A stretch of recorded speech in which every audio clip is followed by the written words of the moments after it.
så mycket jag kunde. Från en igelkottstagg till smärtan från ett slagsmål. Från en sörjande mamma till ett föräldralöst barn. Så vad finns det för gråt i den stinkande lukten av världen? Den människa som inte har sprungit från den fruktan, den är jag kär i. Nåväl, så är en modig människa, har inte känt fruktan med sina unga händer. Färsk är kärleken som en knoppig gren om våren. En lång väg att gå, blod har trängt in, tårar har krävts. Jag kan inte säga att man inte gråter av längtan.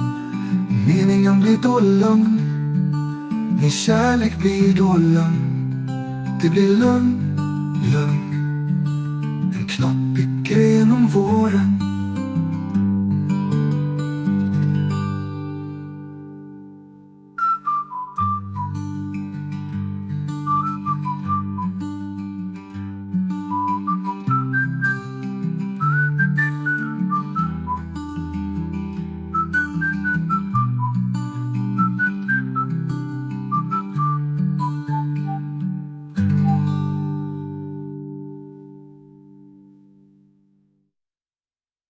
En lång väg att gå, blod har trängt in, tårar har krävts.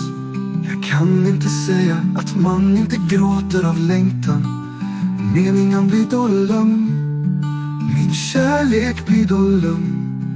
Det blir lugn, lugn, en knoppig gren om våren.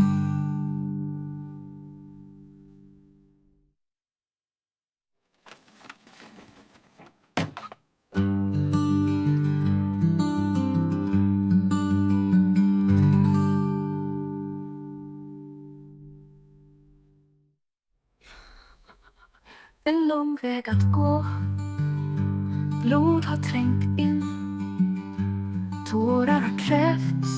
Jag kan inte säga att man inte gråter av längtan. Meningen blir då lugn, min kärlek blir då lugn.